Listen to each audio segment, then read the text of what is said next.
the terms like account-based sales, account-based marketing, account-based everything have kind of been buzzwords in the marketing world lately. I know that I've been seeing these terms floating around quite a bit, but for recruiters who may not be as in the know, how would you explain like the core philosophy of an account-based approach to business development, and why is it so effective?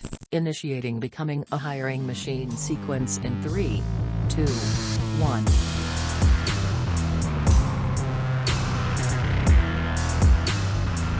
Hey everyone, it's Lex Winship, and welcome to Becoming a Hiring Machine. This is the show dedicated to fixing recruitment by going beyond saying what needs to change and instead teaches you how to make a change. Today, we have a kind of reverse trending topics episode ahead of us. But before we get into that, I want to tell you a little bit about the show. Essentially, we have shows within the show. Sometimes we have interviews with industry thought leaders and others who are shaking up the space. Other times, we cover trending topics like today. Every Tuesday, we cover a Tactical Tuesday episode where we go deep on how to do something that will help drive better results in your day-to-day. And occasionally, you'll hear a mic drop episode from Loxo's founder, Matt, where he shares something that he's been thinking about within the space and wants you to know. Now, as a reminder, if you like the content we share on here, please do all of the things like, subscribe, follow for more, etc. So in today's fast-paced world, we know that being good at finding candidates is not enough. Many recruiters are also forced to grow their business, and that is a complicated task, especially if you're not familiar with sales, biz dev, prospecting, etc. Proactive business development is key, but how do you do that without getting bogged down in outdated processes, juggling dozens of tools, etc.? Exciting news often brings about really interesting conversations, and that's where we're at today. So you may have heard that last week, Loxo dropped a new feature called account-based prospecting. We say feature, but it's more like a full product because this is like a competitor to B2B prospecting engines like ZoomInfo. Like, this is an insane, I don't know how we can possibly tell you how crazy this is without you just experiencing it yourself. But basically, it's, a B2B search engine literally built into your Loxo platform. So solving the problem of all of these disparate tools spread across, your entire workflow. But this brings up some really important questions about what is account-based prospecting and why is it so important? And then most importantly, how can recruiters leverage this approach, this technology to systematically win more clients? So to help us unpack all of this, we are switching things up and having Sam sit in the guest seat today. As Loxo's VP of Marketing, he is very, very in the know about all things marketing, and then also with a specific understanding of how this impacts recruiters and how they can apply this to be successful in their roles. So we're going to pick his brain today. We're going to learn a bit about how we can shift out of that reactive seat when it comes to biz dev and instead be very strategic and very focused and intentional. So, Sam, thank you for joining us. Yeah, thanks for having me on the show. It's been a while, so I'm so glad to be here with you. I know. I'm glad to get to switch things up and interview you for once rather than the opposite, doing things the other way around. This one later.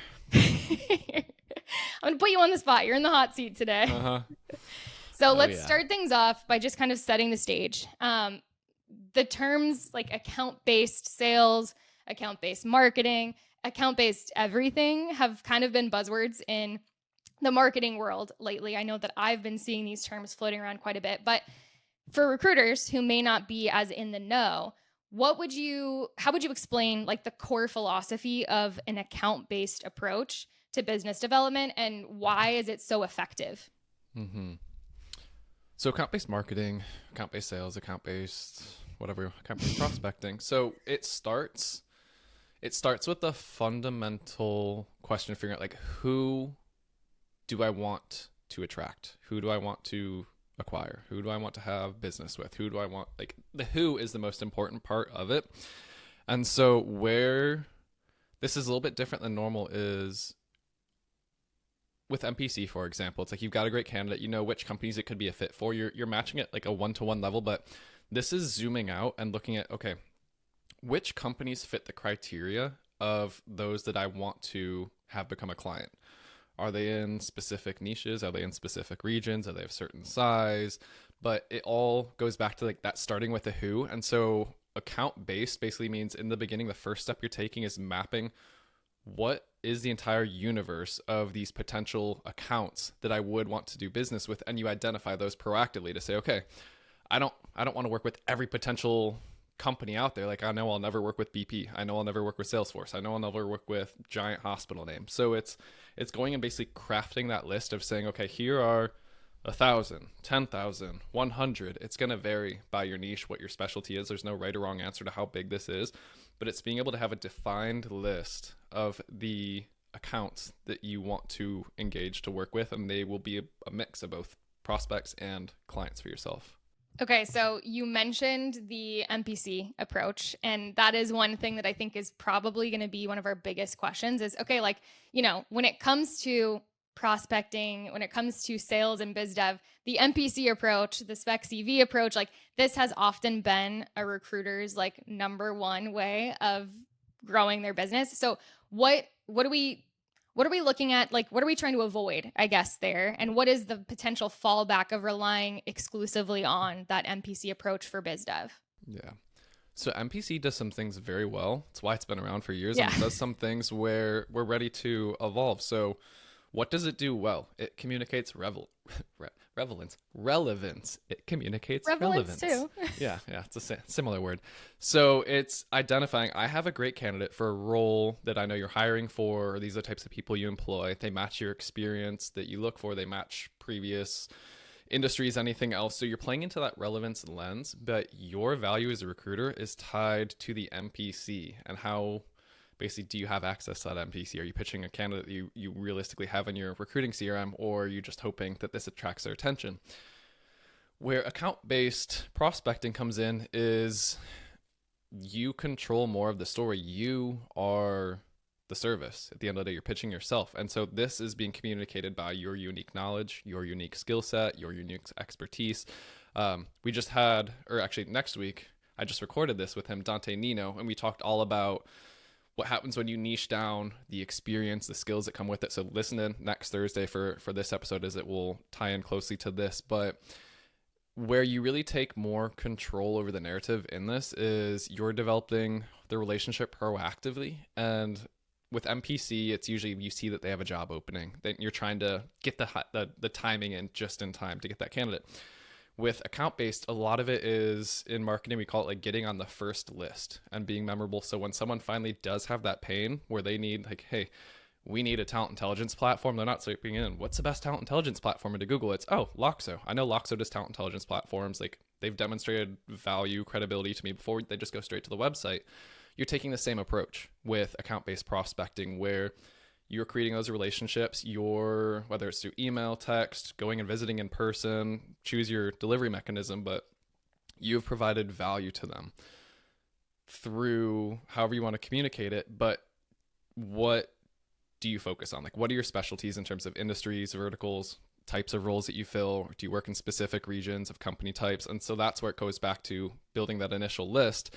You're getting ahead of that proactively. So that way, when, say, you do focus on mega hospitals, when they need to hire a very specific nurse anesthetist, they think of you. They're not going to Google, to job boards, to just the first agency that pops up in an LLM when it's just like, I need help placing nurse anesthetists. Where do I go? Like, you're the person that's top of mind. And so that comes from your value being you, not the MPC that you're pitching when you notice that they have a vacancy that they need to fill. Yeah, I love this. And as a brand marketer, as someone who sits on the brand side of things, I love that this is almost an exercise in brand. It's like you reinforcing who you are and who you serve with every outreach. And it forces you to almost really niche down and understand, who is it that I'm really, that I'm targeting? Who is it that I'm looking for? What is my ideal customer? So that leads me to another question, which is that can be a can of worms in and of itself. Loxo has just released this new feature / product / whatever we want to call it. It's so big and crazy. Product. Yeah. But if you were a recruiter who just got access to this kind of integrated tool for the very first time, how would you go about defining your ideal client profile, ICP, as we call it in the marketing world? That can be daunting, I would say, especially for someone who's never put themselves through this exercise before. So where would you start? Yeah. It does sound daunting because anytime there's an acronym associated with something, you're just like, oh, this must be, someone's done something. Someone's going to have a strong point of view on it. Yes. It's going to sound daunting. Reality, it's not. It simplifies a lot for you when you go through it, and it really doesn't have to be hard. So let's say you've already been a recruiter, you have an existing book of business, you've been in it for a couple of years now, you want to approach, I want to move from MPC and start thinking about how does account-based prospecting fit in. So let's start with just 3 simple questions. And honestly, this is going to get you easily like 80%, 90% of the way to figuring out what your ICP is. So go and look at your historical data. Just look at your past year, past 2 years, if you've ever felt like you were in a sweet spot with the clients that you like and everything else. So first question is there a specific niche that you do well?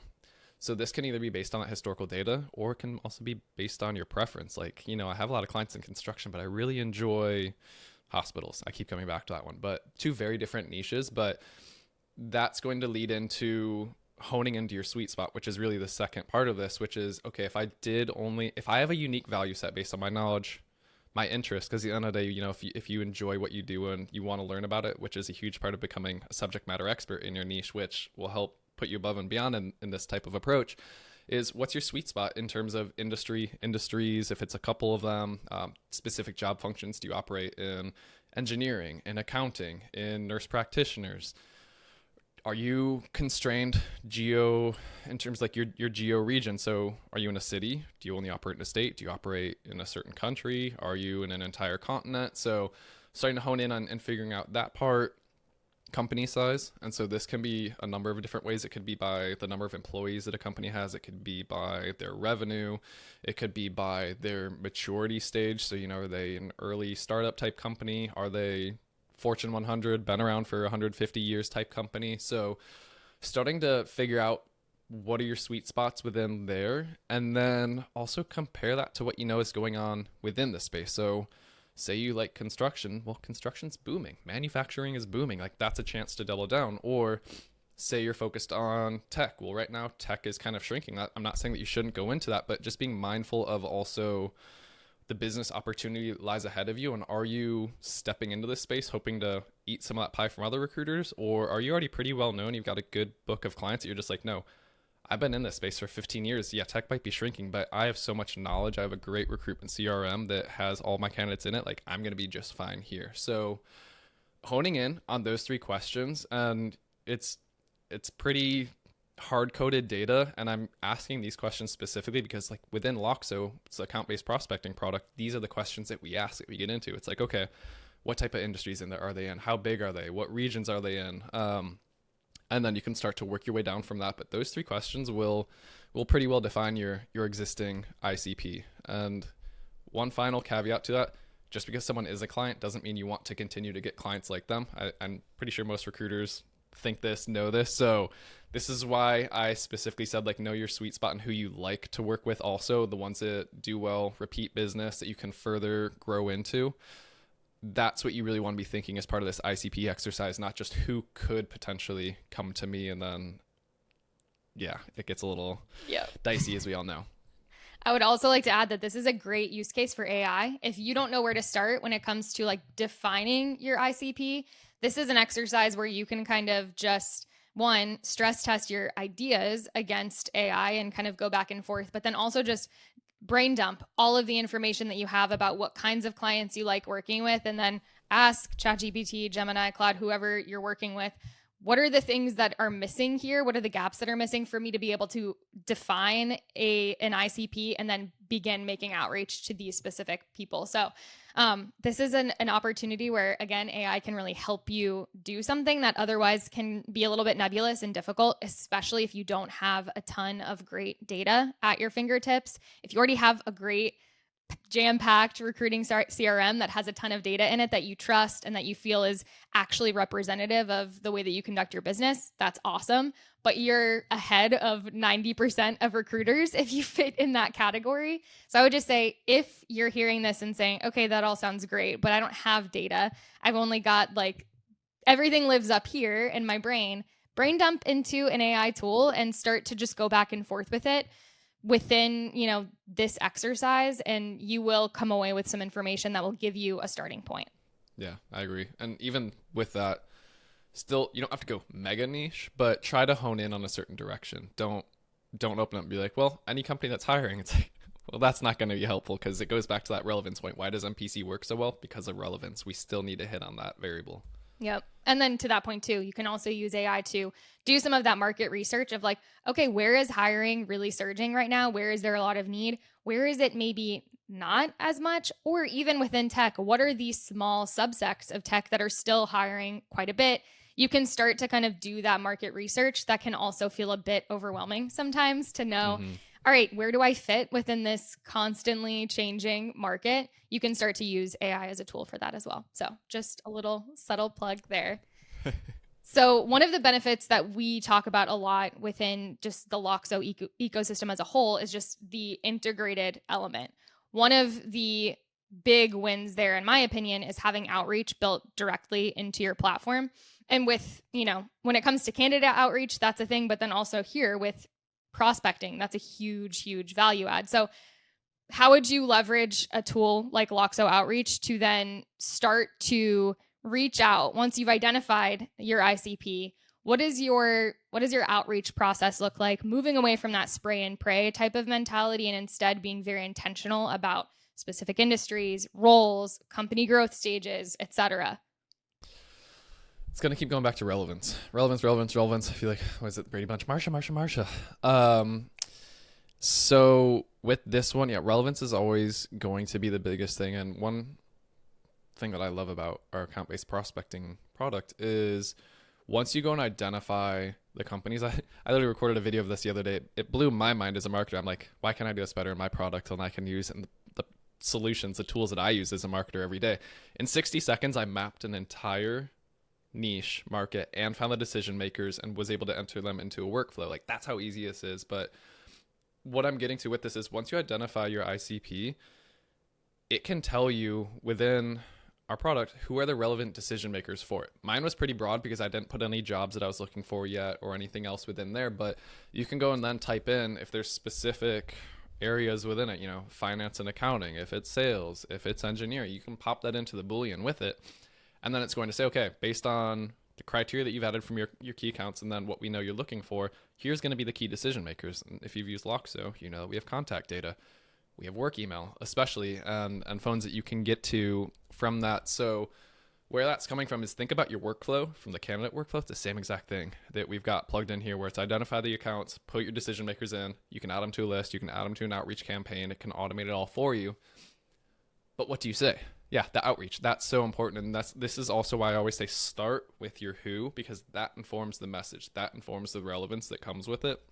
And so creating a omni-channel multi-step nurture sequence, because again, we're proactively getting in front of these people. You're not MBCing them, trying to hit them at the right time. You want to demonstrate trust and credibility ahead of time. And this is something Vivian and I talk about all the time on Tactical Tuesday is no one likes to get a call from a recruiter where you're going to be pitched at the end of it, where it's just like, so do you have any jobs? Like, this is a great way to just create that relationship, talk, let them know about what you can do, and just leave it at that. So creating just as I say, multi-step, but over time, this doesn't need to occur within 1 week. Have this go out over the course of a quarter, over 2 quarters. Drop in a monthly newsletter to them. Hey, here's what I've seen. If you're niching down, here's what I'm seeing in healthcare right now in Minnesota. Some trends that you should be aware of, like what jobs are hot, who's hiring, what skills or conferences are going on for your team to level up. Like, create and share that type of stuff that your clients are asking you when they're engaged with you, and just proactively get ahead of that. So adding that value, sharing that knowledge, sharing those industry insights, that's the best thing that you can do at this stage, because again, they haven't said they have jobs that they want you to work, but that there is going to be this need eventually. And it's all that goal of once you get on that first list. And what I realized earlier, why I never said, why is the first list so important? When you're on that first list, I think the stat was 4 out of 5 times when someone does go to market, whether it's for a recruiter, for a tool, they choose off of a short list that they mentally had of here are the options that are in the market. 90% of the time, one of the top 3 that they thought of before they went to Google, before they went to peers, were just who they mentally had in mind. So that mind share is so important. And that's what you're trying to accomplish here, because all of the NPCs in the world, even if they get there at the right time, if you're ahead of them, because they think of Lex at Loxo, she recruits for nurse practitioners, nurse anesthetists, and this, they're going to come to you first. Everyone else is going to be like, well, they kind of do this, but man, Lex is really, she's just built up. Like, I know her value. She seems so smart. Like, everyone else is chasing up to you at that point, and that's your competitive advantage there, and why it's so important to just front load all this value to them ahead of time. So I love all of these points. I'm curious, when it comes to the breakdown between candidate communication and general best practices of outreach there, do the same rules apply in general when it comes to reaching out to clients? Should we restructure our approach a little bit? What are some of the like nuances there? Or is it kind of like outreach best practices or outreach best practices, and like that's the way the cookie crumbles? I can give you the basic answer and say outreach best practices are outreach best practices, because they are. But at the same time, there will be different nuances to like, what does a candidate care about to what does a prospect care about? At the end of the day, potential candidates are going to want to make more money, find a better job, better work-life balance, better benefits, whatever that is, better location. But on the prospect side, there's three pains that I don't care what, when people are buying something, whether it's a product or service, they want to save time, they want to make more money, they need to save money. It's one of those three things. So positioning that, not right off the bat, but speaking to the pains of like, especially if they're trying to hire very niche roles that are hard to fill, people aren't applying on job boards, like communicating like, oh, here's some stats for this role to know about, or whatever it could be, but like leading with that type of information is what they're going to care about. So how do you get that to them? That's where I say like add your personality to it, add your flavor, because we were joking about this the other day. Even the guys over at Basecamp, Jason Fried was like, they explained AI writing is the color brown. Personality is how you stand out. And that's honestly one thing that is so refreshing. Like with a recruiter, find me. I know you all love to talk, to be yourselves, to enjoy the conversation. Like that's what you do best. And that's why agentic AI is so interesting, because it's reducing all this admin burden that they do, so that they can go and do like, I want to talk to candidates, I want to talk to clients, I want to enjoy the FaceTime and all that. Like this is your perfect chance to shine within all of that, and really make sure that you're putting a spotlight on it. So lean into that with this type of outreach, add your personality to it while demonstrating your knowledge and skill set. And yeah, I think this is a great opportunity for just really getting truly creative. I think this is something that recruiters have within them innately, but they just often have been so burdened by admin, by all of the steps of their workflow, their tech, all of that. And now this is an opportunity for you to say like, okay, what are the kinds of emails that I like to open? When I scroll through my inbox, I can see that there are plenty of emails that I just haven't touched and I never will. What do those emails have in common? And what do the ones that I open have in common? And you can start to even use your own qualitative insights there as a guide for what kind of content should I be creating and how should I structure it. So I would say like this is a great opportunity to just like really get creative. And then also we have a couple of really great guides on business development, outreach, etc. And we're going to continue creating more of this content now, especially now that we've released account-based prospecting within the product. So this is an ever evolving conversation. Best practices shift and change with the seasons. So this is one of those things where unfortunately there's no clear-cut answer of this thing works and it always will. It's going to evolve. I think I love that both Vivian and Will Spengler on recent podcast episodes said, when everyone else is zigging, you've got to zag. We're here to help you guys navigate that. But I think it is one of those areas where you just kind of have to be open to experimentation and figuring it out as you go. Yeah. Yep.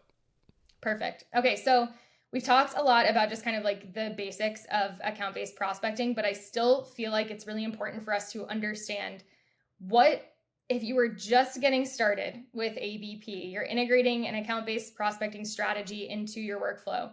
What would you suggest as like quick wins, initial focus areas that will help you start to build some momentum while also laying the groundwork for a long-term sustainable client acquisition strategy? Like how can we get started here if I'm a recruiter day one using this tool?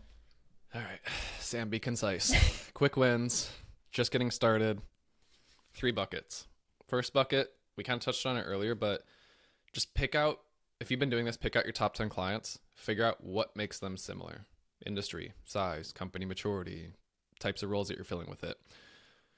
If you're truly just getting started, you don't have clients yet, find your interests and go identify 10 potential prospects. Use account-based prospecting tool or whatever else that may be, but figure out what are those similarities between them. Do you like working with startups? Do you like working with the big companies in the niches? But go and try to hone in on that, because again, it all starts with the who. I will always say go and start with that as step one. Everything else, the message, how you communicate, where you communicate, the medium that you communicate, that all follows from the who. So that's step number one. Step number two is find your key learnings and the insights from those. And you have a unique data set and insights that you've gathered from your engagement with these clients, from the prospects, from the candidates. Anonymize names, but lead with these in your outreach to the prospects, because it's going to be like, you can say, hey, I just worked with the hospital 50 miles from you. Insert the name of the hospital. They were struggling with XYZ when we were talking about pains and stuff earlier. I talked to them. I've got them a great candidate at this point. I know that's the harder pitch, but you could even soften that up and say, they've been really struggling with this. So here are the conversations that we've been having. I've been helping them figure out, like, why is this important? Is it important to business growth? Is it an efficiency thing? You need to save time. You don't have the money. Again, those three pain points. But use that to put your foot in the door. And you don't have an MPC yet. You don't have to pitch them yet. But like, again, you're the product at the end of the day. So how do you demonstrate that credibility, the knowledge, the expertise? People like to buy things that they know work. And so when you use that other hospital name that's 50 miles down the road that they know of, or you mention that you spoke with the head of nurse practitioners over there, you've been engaging with them for 6 months and helping them, that's credibility to them. Be like, oh, if this person already vetted you out, we trust you. Or I at least don't want to slam the door in your face just quite yet. So those are big. But again, anonymize the, not PII data, but just like sensitive data. Don't use revenue figures. Don't use your common sense. I don't have to tell you what to use and what not to use, but be mindful of that. Things that most clients wouldn't want you to share, don't share that.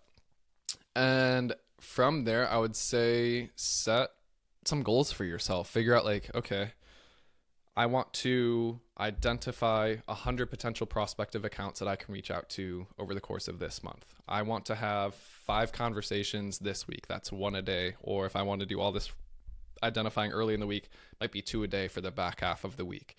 The goal in the beginning, again, we're not MPCing. It's not to pitch jobs. It's not to get things filled ASAP, but it's to get on the first list of the people, to have the relationship start to be built. And so that's probably where I'd get started, is just like the who, what do they care about, and fostering that relationship to start to get on that first list for them.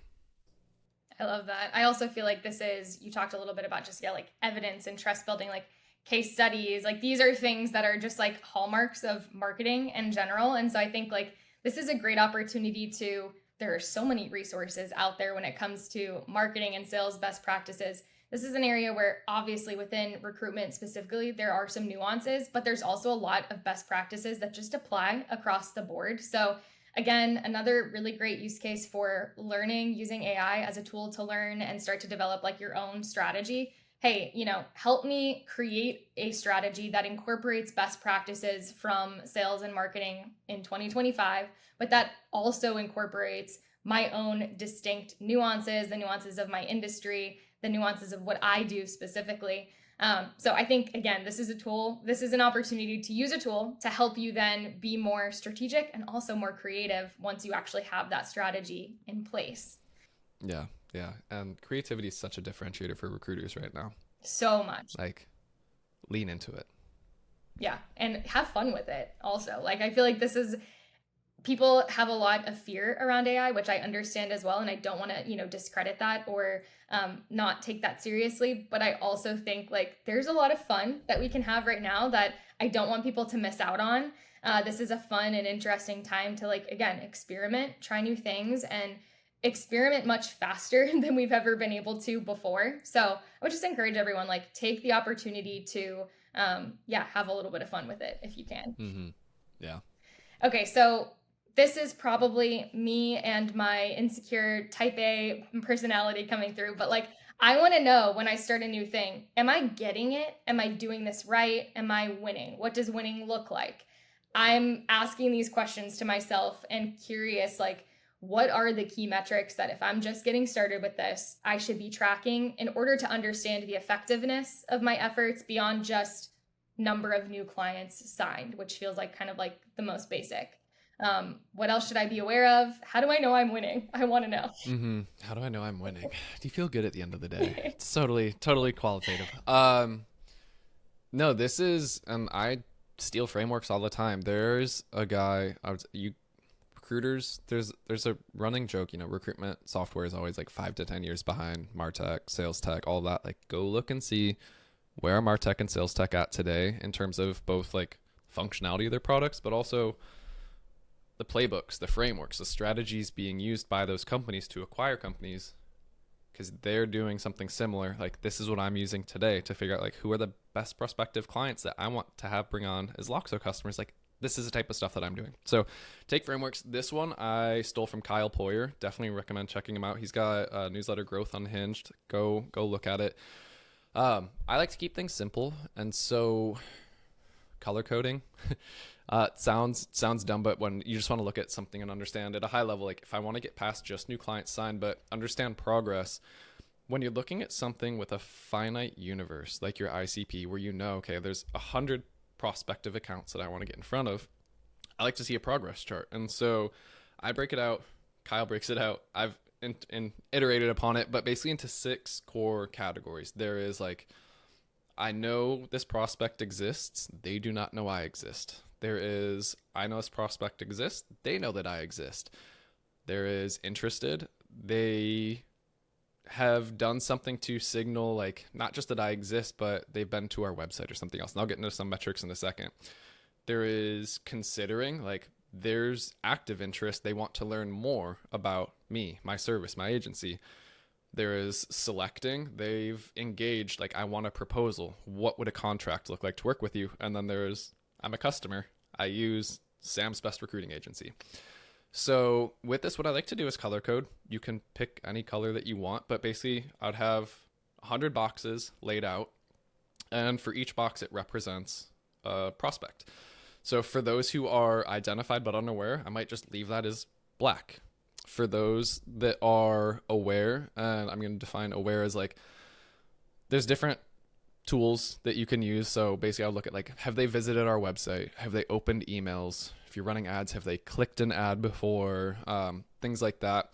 I might make them, let's call them blue. And so then you can see, okay, we've got black, we've got blue. For those who are interested, they came to our website, they opted into the email newsletter that I send every month. They signed up for a webinar that I'm hosting about the best ways to attract nurse practitioners to you. Things like that. Let's call that one red. We've got black, blue, red. Considering. So these are ones who are just like, hey, Sam's Best Recruitment Agency sounds like a pretty good spot to use. For this, it would be, okay, I'm going to look at people who have come to my website and said like, I want to talk to you, learn more about it. They've emailed you, called you, whatever that might be. Let's call that one green. And then you have selecting. It's you've sent them a contract. You've sent them a proposal. That one's pretty straightforward. We'll call that one purple. And then their customer. Great. Hurrah. Let's call that one yellow. And so what I do is I lay all these out. And so what you'll see early on, you'll see a lot of black and a lot of blue. You'll see a lot of unaware. You'll see a lot of maybe aware, not much of the other colors. That's okay. That's where most people are. Because the MPC, you're only going after like the customer selecting, trying to get into that space. But over time, if you're doing your job and you're educating, you're driving value, they will be visiting your website. They'll be opening your emails. You'll start to see more of those black turn into blue. As they open those emails, they get value from you, they call you back. You'll start to see more become into considering. So they'll go, I'm already losing track of the colors, I think blue to red. But you'll start to see this gradual shift where what used to be predominantly black and blue is now actually becoming more of this like yellow, purple, green that we had at the end. And that's what you want to see to track ultimately. Like, it's not just how many clients can I get signed this month, but it's progress over time. You're not going to go and win an entire market, nor will you ever win an entire market. This whole thing should never be fully yellow. If you are, you win life. good job, congrats, go sell this as a course. You are not getting paid enough if you're only doing this as a recruiter. But that's probably the best way to keep your sanity a little bit and tracking progress, because sometimes it can seem like, man, am I making any progress at all? I'm not seeing, like you said, like I'm not seeing new clients coming in, but it's getting on that first list, it's developing the trust, and that's the area you like to go in. And so that's why I like to take pictures every week, every month, of like, what does that color coded chart look like, so you can see that progress over time. That's cool. I like that idea. I'm curious, like you mentioned, okay, you're not going to just sign 100 new clients in a month. What is, if we're trying to maintain our sanity, like what are some good ways of looking at this, like from a time perspective? Like, should we be tracking this on a monthly basis? Should we be tracking it on a quarterly basis? Like, if we want to start to wrap our heads around tracking improvements and efficiency as we're moving people through that pipeline, what is the best time boundness to put around that? Yeah, that's a really good question. We get that all the time in marketing. We just started spending all this money on ad campaigns. We just started sending all these emails. Where are the leads? Yeah, exactly. If you're going from really not having done much or a very unaware audience, it's going to take you a few quarters to see meaningful increases in this, and that's okay. Part of it depends on how much resourcing you can put forward to it. If you don't have a lot of time, it's going to take longer than a few quarters. If you're just like, I'm going to go gung-ho on this, it might be in a quarter. But the reality is, it's not going to be in a week. It's not going to be in 2 weeks. It's definitely not going to be in a day.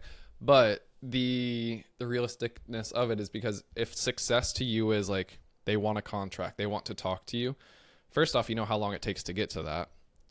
So there's that natural time period, time lag that's involved. But getting onto the first list, that takes time, because you have to let your emails start to do their work. You have to let your calls start to do their work. So there's that element to it. And then they also have to start trusting you more too. And that comes from repetition.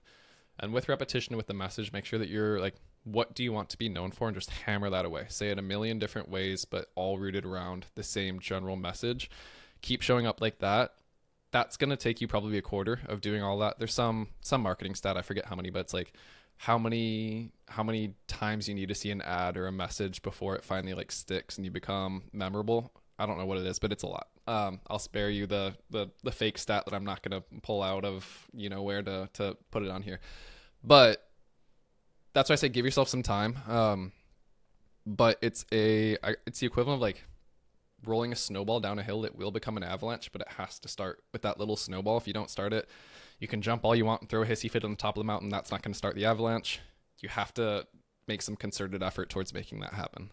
Yeah, I like to think about this in the sense of reactive things. It's really easy to see your impact right away because you're solving a problem, essentially. There's water pouring out of a hole. I can plug up that gap, and I know that worked. When you're doing a proactive strategy, you go to the dentist every 6 months to get your teeth cleaned, and you end up living a life with no cavities.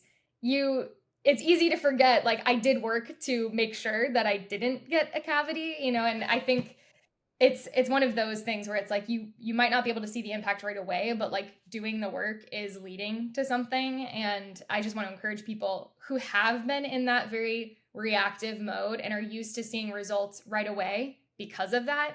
The lack of results right away doesn't mean that you're headed in the wrong direction. It just might take a little bit more time. Yep.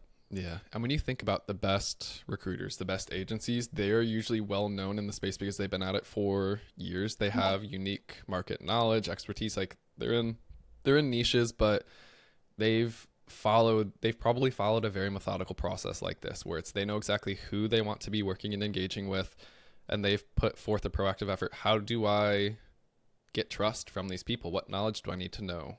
What relationships do I need to have?